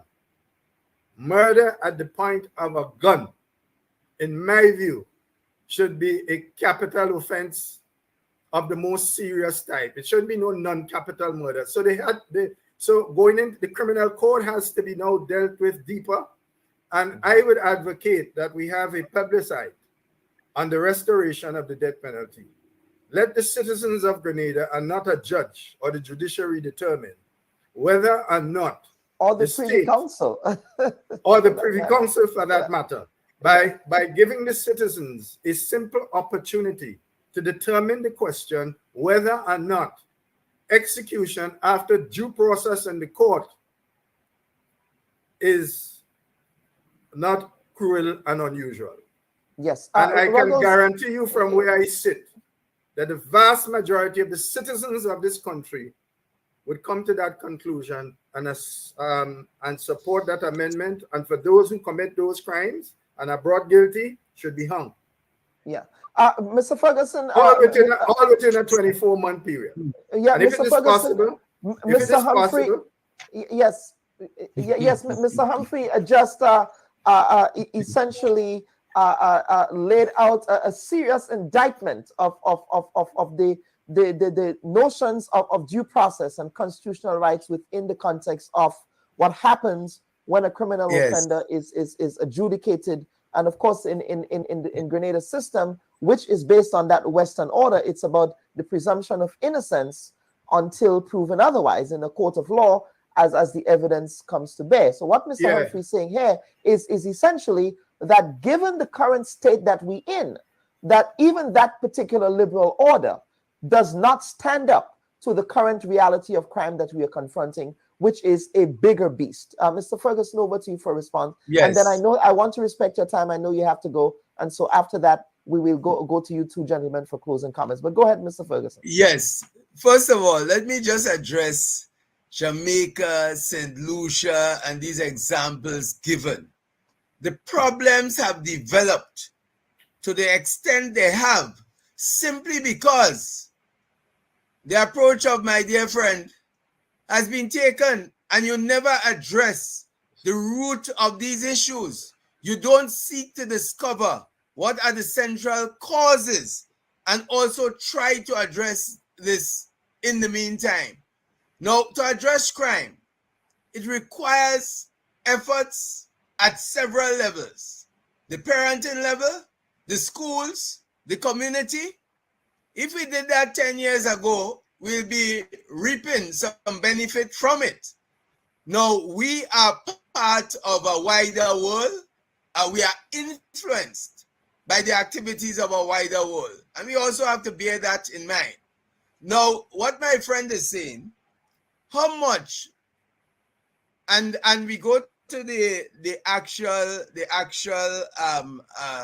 amendments here and how they fit into the context of all of this. First of all, the criticisms of the judiciary. You know, part and parcel of the role of the judiciary is to rule in accordance with the law and accordance with the evidence presented before it. Now, there may be issues, instances where everybody would be critical of some decision of the judiciary. That's part and parcel of it. It's like politicians. At the end of the day, but a magistrate or other judicial officer has to approach these issues based on the evidence before the court. And many times people comment in the public domain. They are commenting on based on what people say on social media and all the other likes. Whether or not you find disfavor or the public is likely to find disfavor with the magistrate or judicial officer. That individual, and that's why you have to be strong to do the job, is ruling on the basis of the facts before it. So if members of the public have information, and we've many times faced that issue, everybody discusses what happens in the rum shop and other places, but you don't get that evidence where it's supposed to be. So the judicial officer rules in accordance with that. And our judicial officers work hard, long hours, limited resources. They have to face issues in the communities day to day. In fact, they do deal with 90% of the matters that go through the criminal justice system. Judges deal with much less. Why are we taking away the discretion of the magistrates? Again, is the classic lack of confidence in our own people. You could have the best lawyer in the world become a magistrate, and inevitably that person would be criticized for decisions. Everybody wouldn't agree, but you know what? You know what makes that person a great judicial officer?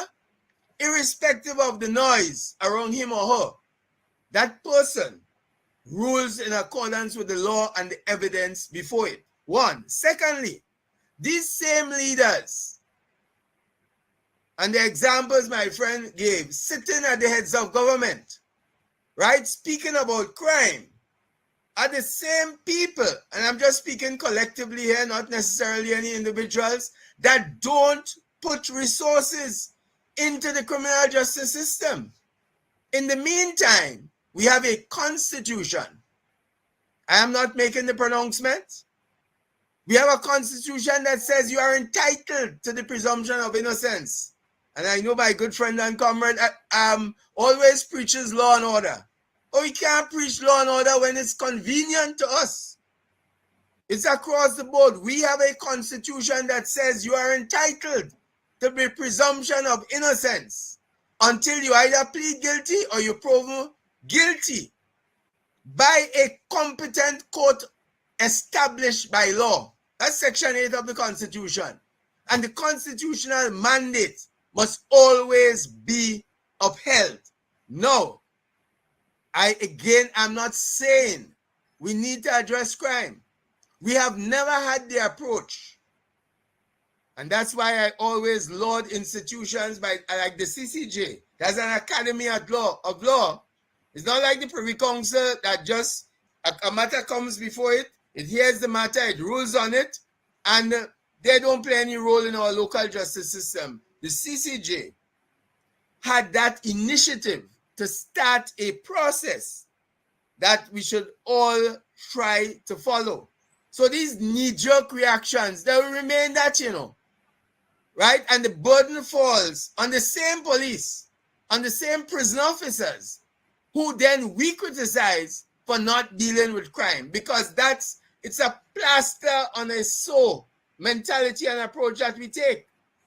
So at the end of the day, if you want to, and you use Trinidad as an example, bad example, because you know what happens in Trinidad?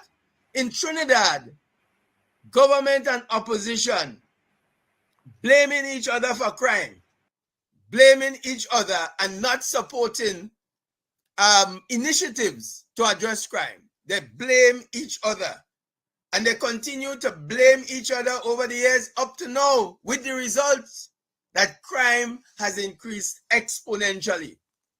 Talking about hanging, 9 people were hanged at the end of 1999. 1999. You sending a message to society, hang 9. 9 of them hang. You want to make an example. And the next year, crime increase, not decrease. So when we make these statements, they are attractive emotional statements. They appeal to public sentiments. Those of us who operate in the system and understand the challenges of the system. And that is why I say the Bar Association, it's time to stop talking. It's time for the public not to see the role of lawyers just as they see defending criminals. And let me just make that point, that my friend made. He speaks about, listen, no due process. You shoot a man, you don't give him the benefit of due process. Punishment. Should he be Capital treated? punishment. Should he be treated? That person is entitled to due process. That's what our Constitution says. And therefore, the same state is responsible for ensuring, as part of civilized society, that the mechanisms are there to ensure that we have speedy trials. To ensure that we have speedy trials. We need to ensure that we have a system at the end of the day, that when people go to prison, and Grenada, mind you, had one of the best prison systems as far as rehabilitation was concerned. When the St. Lucia prison was built, Commissioner Courtney was taken from Grenada to run the institution. And unfortunately, he fell ill and was not able to do the job he intended to do. So all I'm saying, and my issue is not so much about the increased sentence. Cool. But you cannot impose mandatory minimum sentences of such a significant number. And we all would understand that when our families or somebody or loved ones are picked up, and then we realize the gravity of what faces us. You remove the discretion on a magistrate who has their sentencing principles established by the court. Their principles for bail established by the court is not automatic, it's based on a judicial process. So I'm saying, listen, we got to move away from these old archaic knee-jerk reactions and operate as the civilized society that we wish to operate. And I agree that the police inject resources. The poor police getting blamed for everything, right? I look at the conditions under which they operate. So I'm saying, listen, at the end of the day, what is the value of somebody being arrested, an innocent man being arrested, right? Innocent men do get arrested. I'm sure my dear colleague understands that. Innocent people do get arrested. They are all entitled to the presumption of innocence. And now they get arrested, they have family, they have jobs, and you say, you had to wait until about 3 weeks before bail is considered because the judge busy and overburdened with matters before him or her. We need to be realistic. We have a constitution. We don't operate arbitrarily based on the whims and fancies of individuals. So, and that is what order is about. That is what the rule of law is about. That is what law and order is about. So it's all I'm saying. I'm not supporting crime. I'm not saying turn a blind eye to crime. In fact, I'm saying we need as citizens to get more involved in addressing crime and in addressing the root causes of crime, because the government alone cannot do it. The police alone cannot do it. And all of society approach as you articulated. But gentlemen, this is a very, very important debate that needs to continue. But Mr. Humphrey, I want to give you a quick chance of reply before we get to closing comments. We'll take a break and then get to closing comments. But I want to give you a quick right of reply before we do, based on what Mr. Ferguson just articulated. Unless I have misconstrued a significant point here, I have never articulated that there ought not to be due process. Never articulated that. I am saying to you, and I understand the rule of evidence and all of that. What I couldn't understand is how an individual, having pleaded guilty to an offense against an infant, was never given a custodial sentence and was allowed to walk away. Was allowed to walk away with a minimum fine, both restitutionally and a fine paid to the state. The amount was so ordered by the then judicial officer was so minuscule, and the whole situation was so outrageous that it took a Grenadian lawyer in the United States to move in a manner to ensure that that Grenadian family, who essentially did not get the justice from the judicial officer sitting on the case at the magisterial level, ended up with a custodial sentence in the United States on the basis of all of the same evidence. So I just want to be clear that I have never advocated without due process. All I'm saying to you is this, that I agree with Mr. Ferguson that we have to work. I agree with Mr. Ferguson that there are arms of the state that are insufficient, that are not provided with adequate, and I empathize with the police.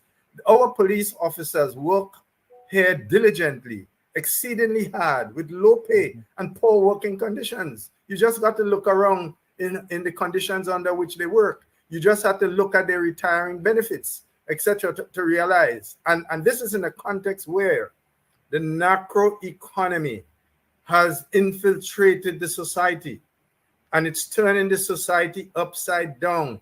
The state is at war, right? There is a low-intensity civil war unfolding here. And unfortunately, Mr. Ferguson, your prescription is insufficient to deal with these issues, and the state must act. How did it act? With their current amendment, it has removed the jurisdiction of bail from the judiciary under certain conditions and put it in the hands. Should we build more prisons? Yes. I believe we should segregate prisons. I believe we should change the criminal code. I believe that the use of a firearm in the commission of a murder must be a capital offense. And I believe in the restoration of the death penalty. And I think these are all part of a toolkit. Like every vehicle, a vehicle don't come with a jack alone. Neither does it come with a wheel spanner alone. It's a combination of things to address the problem. In the event that you get a puncture somewhere, you can fix it. So Mr. Ferguson and I are on one on many issues. Where we are not at one is that it is my submission that in the current context of where we are, and we just have to look around at our neighbors, and because St. Lucia was not where it was today. St. Vincent was not always where it was. Grenada is fast getting there. The number one guy in the narco trade in St. Vincent, according to public information, was executed here in Grenada. So yes, there's a crime. We are facing a siege, and therefore the liberal construct is insufficient. It's insufficient to provide the security necessary for law-abiding citizens. For law-abiding citizens, because there will come a time, and hear what? One or two of the guys currently who are arrested for these executions, apparently one has 2 such executions under his belt. So he executes first, you arrest him, then he gets bail, he goes out, he executes again. When does this stop? I don't think that the Constitution contemplates the situation that we are in now. I don't think it contemplates that. And I could recall during the colonial time, justice was swift, it was precise, it was predictable. You rape, you are flogged with a cat o' nine tail. Long sentences. And in my days, there were very few rapes. There were very few murders growing up. I could point to about 2 murders. What has happened since we became independent and in charge of our own destiny? Schooled in the liberalism of British jurisprudence, right? We are incapable, quite frankly, we are incapable. And I believe the government is on the right track. Insufficient, but it's a step in the right direction. And I am monitoring to see the other steps that need to be taken. And there must be a significant review, right, of the criminal code and changing how crime is classified, right? And I say an early plebiscite, just on one question, whether or not executions are unusual or cruel, or usual and cruel punishment, and the restoration of the death penalty for crimes of the nature of the ones we have just seen. 2 fellas at a football match, and one used a bad word, cussing another mother, and he got knocked down with a bottle or a brick and he died. I wouldn't hang a youngster for that.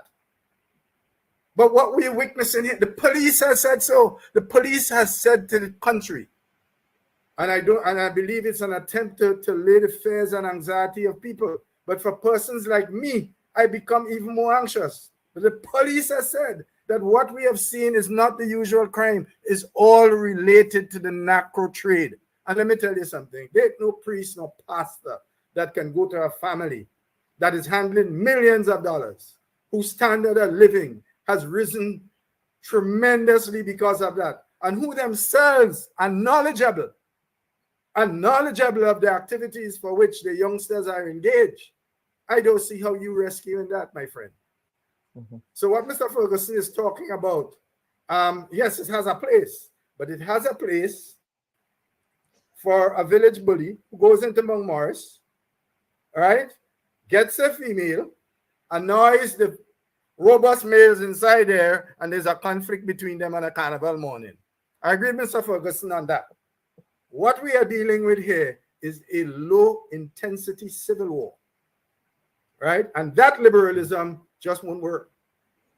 And on that note, liberalism Mr. Humphrey, yes, wouldn't work. Yes, absolutely, Mr. Ferguson. I'm in your wrap-up comments, at least one prime minister, Yes, after years of very contentious debate, one prime minister has stepped forward and admitted that, hump chest, you're right. Because I am now of the view that the state has to implement, whether it's for a time or it is in perpetuity, because states evolve, right? But as we face it now, because look, our entire society is at risk. Our tourism will disappear. All it takes is one announcement from the State Department that Grenada, otherwise a peaceful and secure place to go, an advisory is now put out on them. What happens to the hundreds, the thousands of ordinary, upright citizens, poor people who go to work every day to make an honest living? What happened to their jobs? What happens to the ability to transform our economy from a post-plantation economy to a modern service economy, depend on tourism and other things? What has happened? All of that is under threat.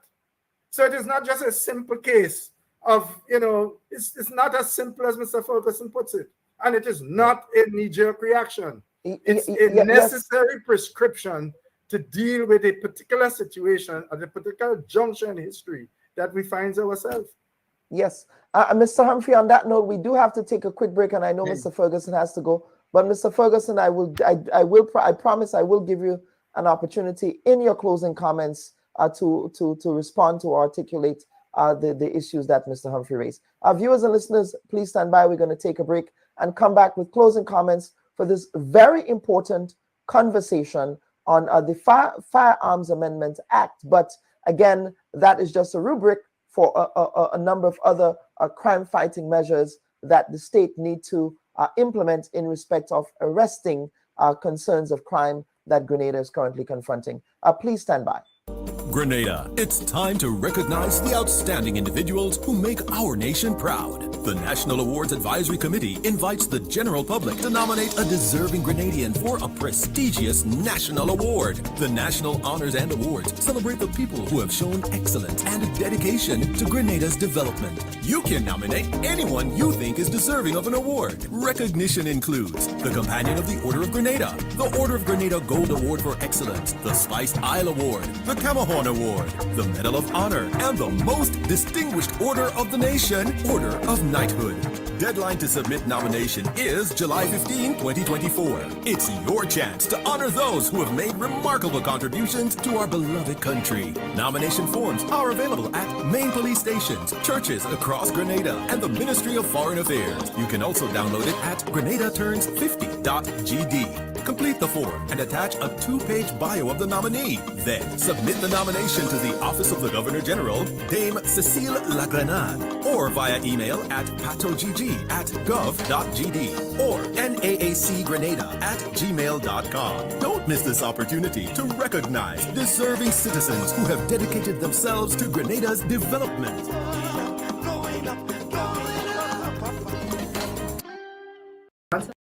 And viewers and listeners, welcome back to this week's edition of the Bubb Report. We are discussing crime, punishment, gun violence, and the prescriptions for addressing some of those concerns legislatively and legally. So we've had this week Mr. Chester Humphrey, former a senator, former president of the Senate, also president of the Congress of Labor, president general of the Technical and Allied Workers Union, as well as Mr. Ruggles Ferguson, former president of the Grenada Bar Association, but who also is working with the bar currently in his capacity as a criminal defense attorney, constitutional attorney, to really address the issues, the underlying issues of crime, and not doing so within the context of being a knee-jerk reaction, but looking at the material and structural conditions that are causing these issues in the society. So, Mr. Ferguson, I want to go over to you, sir, for some closing comment.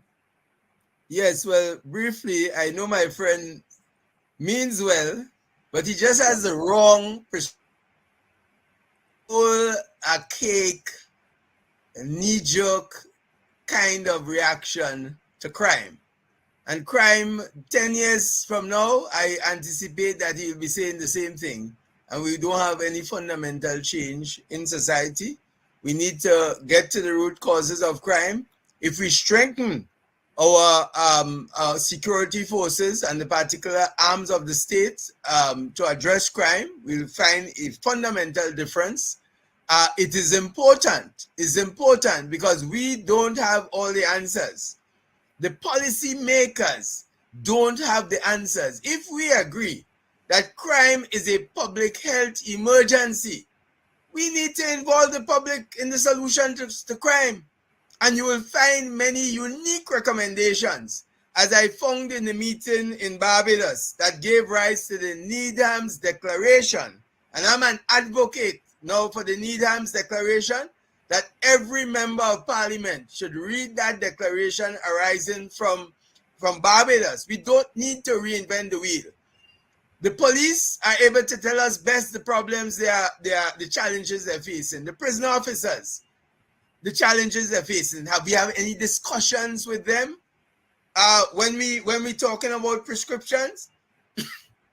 The answer is no. We need to treat this problem in a very holistic way. And for my friend, in any cabinet I have, you'll certainly be the Minister of Labor, but certainly not the Minister of Justice. We don't want to roll back, we don't want to roll back many years. Or national security. Yeah. Huh? Or national security. Yes, not national security. But he has a role to play. He has a role to play. And I always respect the fact that he's fearless in expressing his views, no matter how outmoded and conservative that I may think they'd be on this question. But, he has a right to express it. I respect them. And we need individuals like him to put the balance on the discussion and express that view, all of which at the end of the day would assist in driving the process forward. And I wish to commend you, too, Kellon, for hosting these very important programs and accommodating and facilitating debates, because I think they are important.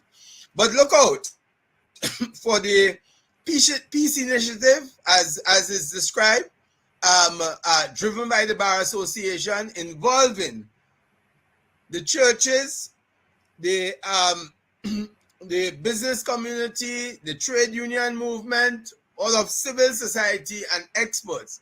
And we expect that to be growing.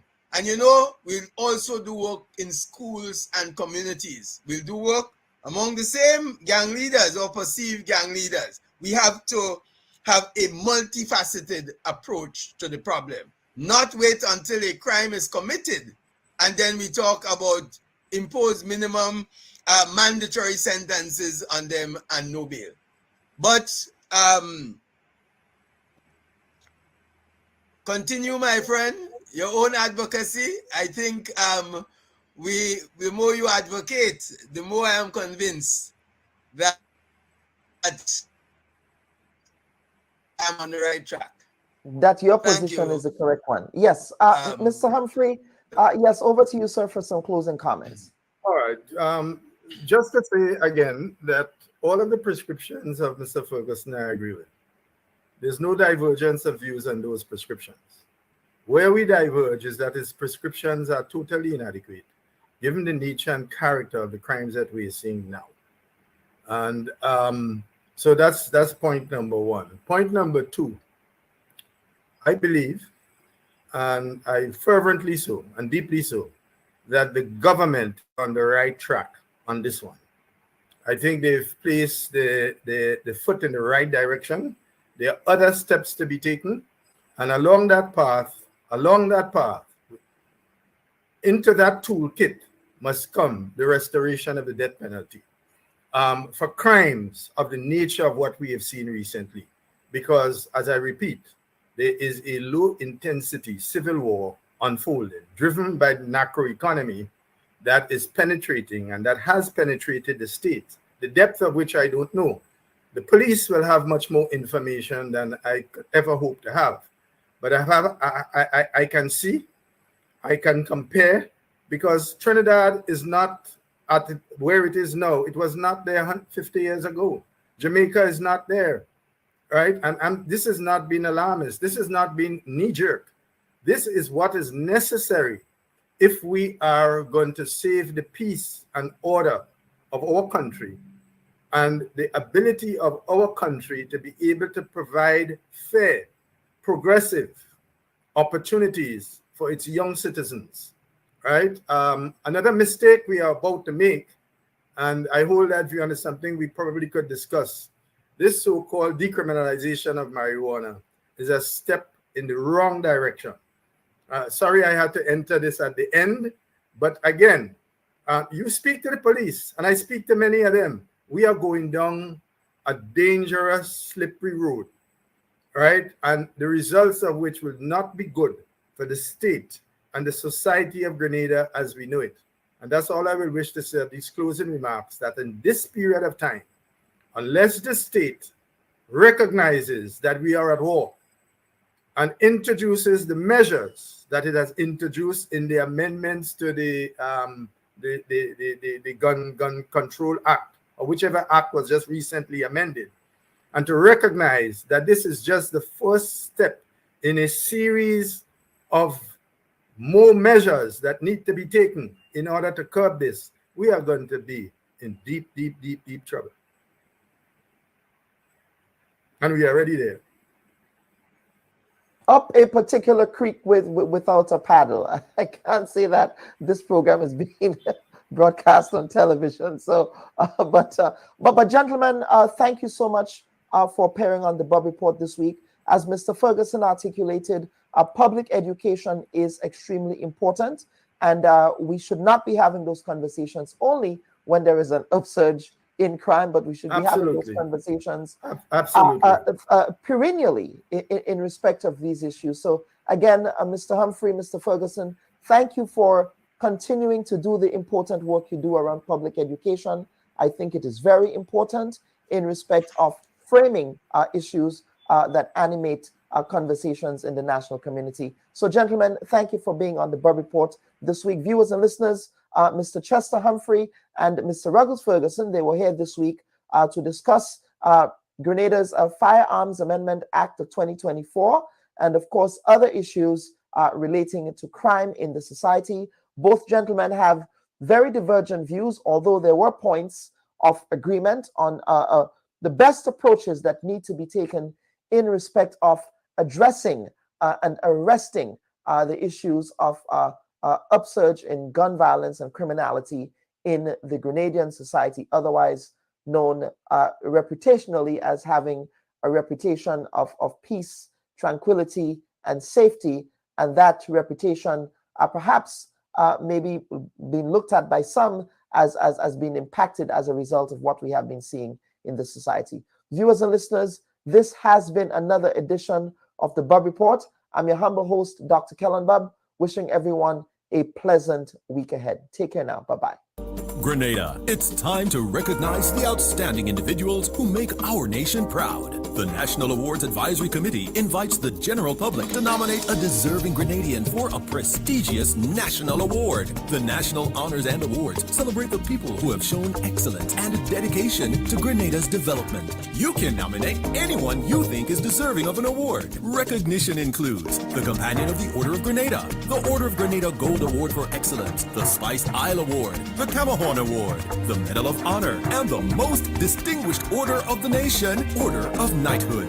Deadline to submit nomination is July 15, 2024. It's your chance to honor those who have made remarkable contributions to our beloved country. Nomination forms are available at main police stations, churches across Grenada, and the Ministry of Foreign Affairs. You can also download it at grenadaturns50.gd. Complete the form and attach a 2-page bio of the nominee. Then submit the nomination to the Office of the Governor General, Dame Cécile Lagrenade, or via email at patogg@gov.gd or naacgrenada@gmail.com. Don't miss this opportunity to recognize deserving citizens who have dedicated themselves to Grenada's development.